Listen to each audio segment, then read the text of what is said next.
Hello बच्चों, let's read this question. The question says, how many teeth in human erupt only once in the lifetime? Option A 4, option B 12, option C 20, option D 16.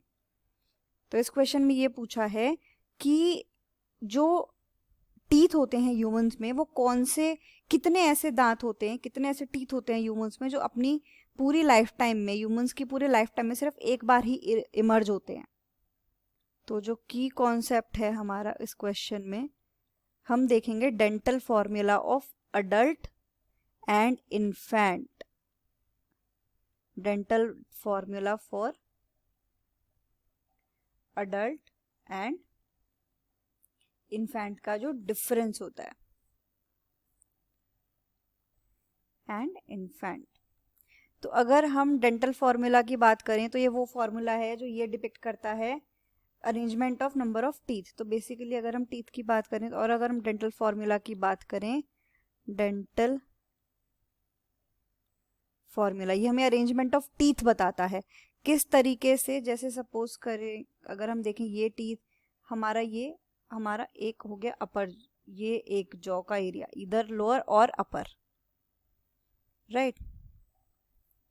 This is a jaw.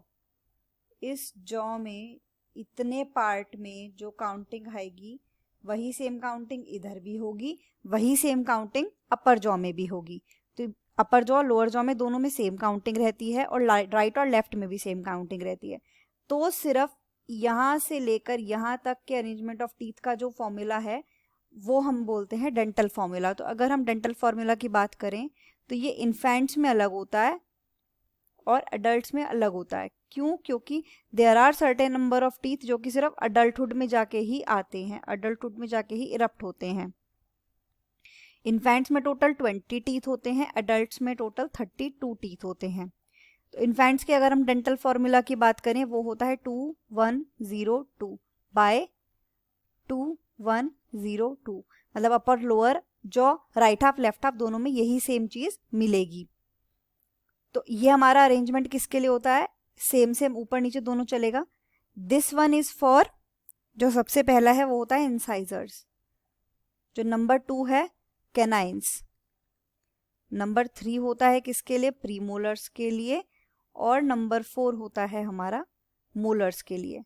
तो अगर हम इसमें देखें तो हमारे right half में हमें सबसे पहले 2 इंसाइजर्स मिलेंगे, फिर एक कैनाइन टीथ मिलेगा, फिर प्रीमोलर्स इन्फेंट्स में कोई नहीं मिलते, इन्फेंट्स में प्रीमोलर्स नहीं आते हैं, और फिर हमें मिलेंगे 2 मोलर्स। ये हमारा अरेंजमेंट ऑफ टीथ मिलेगा राइट में, सेम हमें मिलेगा लेफ्ट में, सेम ऊपर के राइट में, सेम ऊपर के लेफ्ट में। ये इन्फेंट्स की बात हो रही है।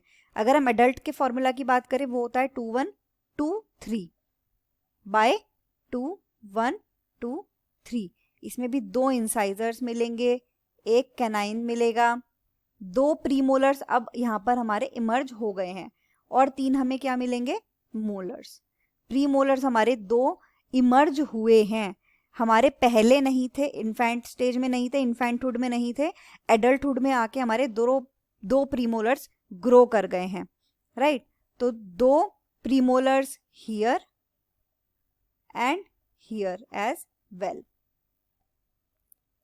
तो बेसिकली अगर हम बात करें upper jaw, lower jaw, right and left half के हिसाब से, तो 2 हमें यहाँ पर मिलेंगे। ये हम खाली अभी एक पोर्शन की बात कर रहे हैं। 2 premolars, sorry not here, actually they will grow here. ये तो हमारे मोलर्स हो गए, यहाँ पर हमारे प्रीमोलर्स ग्रो करते हैं। तो प्रीमोलर्स 2 एंड 2, 4 अपर जॉ में, 4 लोअर जॉ में, तो कितने हो गए? 4 एंड 4 8। तो प्रीमोलर्स का जो नंबर है, प्रीमोलर्स कितने ग्रो करे?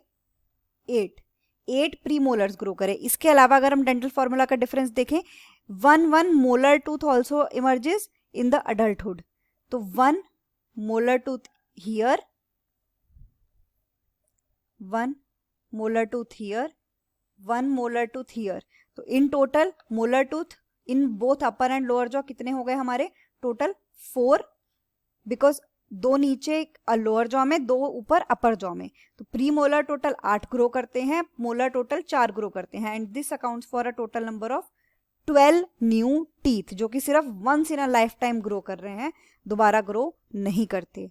तो अगर हमसे question, so here we account for कि total 12 number of new teeth हमारे पूरे लाइफ टाइम में इमर्ज होते हैं। तो अगर हम आंसर की बात करें, यहाँ हमारा करेक्ट ऑप्शन हो जाएगा option number B. Final answer is option B 12. The final answer is option B 12. Hope you understood it well. Best of luck.